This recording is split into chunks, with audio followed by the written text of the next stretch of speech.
Karl Pilkington in the chair now. The talked about, the acclaimed Educating Ricky. Right, well, just in case anyone's new, doesn't normally listen. Yeah. Basically, I'm educating Ricky.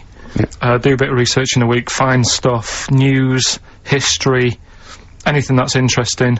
3 stories, I give them a nice little headline. You take your pick. Yeah. Between now and 3, you're gonna learn 3 things. Yeah? Yeah. So, the headlines are, I'll be no buying one of them. Give us that again? I'll be no buying one of them. Nice, okay. Yeah. We've also got, hippopotamus news. Okay. Okay. And, can you believe it? Can you believe it? Well, I'm gonna go for hippopotamus news. Hippopotamus news? Hippopotamus news. Right, well this one, it's, I'm not gonna take the credit here. I heard Christian talking about this on breakfast, right? Because it's a good story that happened. Basically, I don't know if I told you about it last week when we were having our spaghetti. But, I think you did. Right, I know what it is. I know what this is. Okay, I've not heard this. Right, there's a little midget. Right, there's a circus. I'm loving it already. Circus going on somewhere. I think it was in America. Yeah. And, is that present day or old times? I'm talking like in the last 3 weeks. Okay. Right? Little midget, circus, really packed out show, people are loving it. Right, Steve, you'll ask the same question I did, I know. So there's a little midget jumping up and down on a trampoline. That's what circus is. Right. I'd pay good money to see it. So, everyone's clapping, and he's getting carried away. Because he can't believe he can't believe they're loving it. I didn't know they'd like a little person on a trampoline, but they love me. But you know what it's like when, if there's a crowd of people sort of encouraging you to sort of go higher and stuff. Yeah. And I'm sure he knew it was getting out of hand. But he was jumping, and he was coming down the road going higher, and he's going really high in the air, right? So he's doing this, crowd are clapping. There's a hippo, right, just sat next to the trampoline, getting ready to come on and do his act. Oh, right, I thought he was in the audience. There's a hippo getting ready to do his act, Steve. Yeah. So he's a ventriloquist. What do you mean he's sitting by the trampoline waiting to do his act? Because why does he sit in the dressing room and they go, 5 minutes, Mr. Mus, 5 minutes, Mr. Mus. So anyway, right, so the hippo's there, he's getting annoyed, is he, because the midget's he's going, how can I follow this? How can I, this is really annoying, they're gonna be, no. So, he's thinking, he's already done the trampoline, my pogo stick out, he's never gonna work. Yeah, go on, so there's a hippo waiting. See, it's a great story, and I just know he embellishes it, or he gets slightly wrong. Go on. So there's a midget jumping up and down, the hippo's getting annoyed, the crowd are going mad, the midget's loving it, can't believe his luck. Although you think, he probably knows he's dicing with danger. Yeah. So, next thing you know, they're all saying higher, higher. He gives it one big, like, heavy sort of landing on the trampoline, goes really high, but goes off at a funny angle. Oh. Hypotenuse. Okay. Yeah. And sort of flies off. Hypotenuse! Hypotenuse! Sure. Flies off at a funny angle. Ooh, dear. Hippo's there, swallows him whole. Crowd are clapping, thinking that's why the hippo was waiting there. Rubbish. Rubbish. It's not rubbish though. But no, maybe there was an accident in a circus with a midget and a hippo, but at no point was this hippo waiting to go on, going, come on. The midget flew off at a hypotenuse and landed in the hippo's mouth and was swallowed whole. This is what you embellish it. That is great. And what's that? I have to say though, Rick, when I heard midget, trampoline, hippopotamus, I was thinking accident waiting to happen. Yeah. So.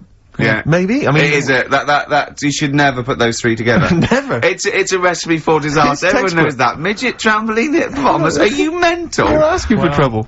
Well... You know, when he told me it, he said, and the midget, he didn't mention the hippopotamus, and he said the midget went on, and soon he fell off, and the hippo ate him. And I said, sorry, what was the hippo doing there? He went, it's a circus. I've never heard of a circus having a hippo. No, what do hippos do? What can they do? You can't train them, can you? What do you... Aren't they, like, very deadly? They're huge, aren't they? You can't have a hippo in a circus. Are you sure? You're not thinking of Zippo? He's neither clown. Yeah.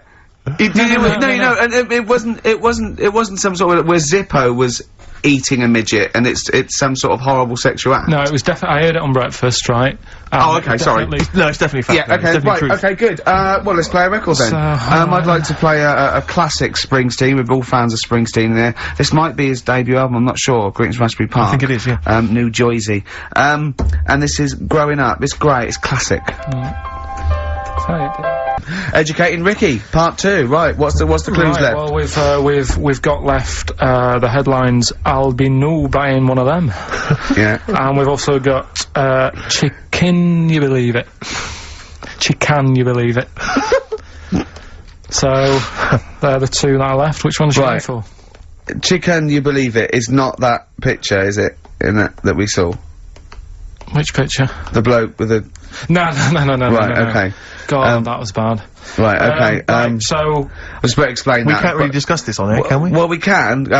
Steve brought in, Carl, the best book ever, which is, what is it? I found it when I was moving house. It's an FHM publication, and it's kind of like lots of grotesque pictures and stories, and like the book of a book of freaks and weirdos and. And Carl opened it, and the first one was like at the back. At the back. Well, you couldn't believe your luck, could you? What was it? What was number 50? A bloke with 2 heads. And he said, "What's number 1?" Yeah. And then number 6, there's a bloke who's a squid or something. Octopus. Yeah. yeah. He's loving it. At number 1, he said, well, it's just a fella under a rock. And I went, oh no, read on, I think I know about this. And it's the fella that was found, he caused a landslide while having sex with a chicken. And they pulled him off, and there he is, the chicken owner. Right, so Carl could not believe his luck. So it's not that. Chicken, you believe it? I'll have that one. You're then. going for that one? Yeah. Right, well, we've talked a lot on the show about, We've talked a lot on the show. Yeah. About animals without heads. We haven't! We haven't!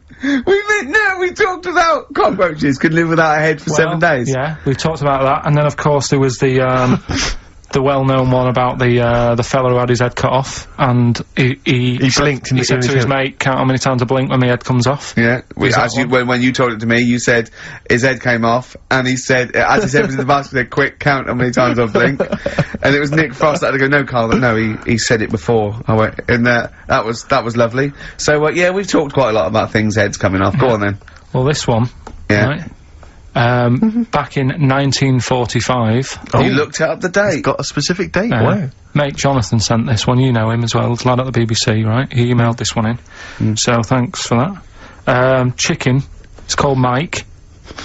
There's a chicken called, sorry, I missed a bit there. There's a chicken called Mike. A chicken called Mike, okay. Right? Yeah. What happened was, it was living on a farm, right? Loads of chickens knocking about, and the owner of the farm is like, you know, getting ready for tea, and his wife says, go out and get a fresh chicken, because my mum's coming round. So he thinks, well, I want to get a good one in, because I want to impress her, cause back then, even then, they wanted to impress the mother-in-law and that. So they said, alright, I'll just nip out and get one. So he sees Mike, chicken, running around. Is this during the war or after the war? 1945, I'd say that was after. No, ended, well... It ended in 1945. Yeah, Okay. September, go on. So, chicken's running about, he thinks that one, that looks alright, I'll have that one. Mikey. So he picks it up, and he cuts its head off. Oh. Puts it on the block, cuts its head off, runs about a bit, like they do. He thinks it'll stop in a minute, keeps running about. Oh, what's going on here? Right? He's now, like, chasing the chicken without an head. Yeah. He's saying it should die in a minute. Anyway, doesn't die. Chicken's walking around with no head. Lives for 18 months. Yeah. Chicken with no head. Yeah. What do you think of that? Well, I'll tell you, I've heard this story before, Rick, and the explanation, as I understand it, was that certain vital cords, spinal cords, weren't severed when the head came off. So that was why it continued to live. Yep. I don't know if that sounds plausible. It's fine. Absolutely fine. How did it take on protein and energy? The fella who owned it, he said, well, hang on a minute. He said, I could kill it now. But I've got a wonder chicken here. But he's thinking, it must really want to live. Sure. Right? If it survived that, they've sort of got something here. Yeah. So he, what he does, he gets a little, eye droplet thing that he used to use on it. Obviously not anymore, right?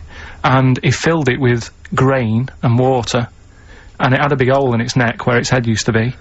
and he, Incredibly. and he dropped. You know what? I mean, that is possible then. If it, without have heard this, infection, Rick, to be fair. without infection, if he's taking on things, it is possible, right? Why? Why what?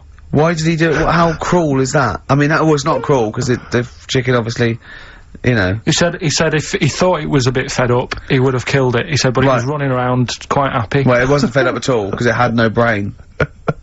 Well, What do you mean? Wow. I'm just saying what. It was nothing. It was just sinew and nerves and electrical impulses breaking down energies. Right. That's all it was. It didn't have a brain. So it was. But I'm worried about the psychology of keeping a pet without a head. I'm worried more about what the farmer was thinking than the chicken. I tell you this. What the question I'm asking is, was the mother-in-law impressed? I mean, that's why he set out. That's why he set out to shot Mike's head off. This is lovely, but it's just the head where you don't kill a chicken like that all at once. I thought we were having chicken for dinner. Come and look at this, running around the yard. Yeah. Oh dear. So, there you go. You've learnt something there. Yeah, I have learned something. Yeah. Yeah. So, one more. That farmer, I've learnt that farmer was very strange indeed. Yeah. There you go. I have to say, to be fair to Carl, I have a feeling like when I read it, the reason he kept it alive was as a novelty. He got charged people to come and see the incredible headless chicken Right. called Mike. Right. So, here we are. That's great.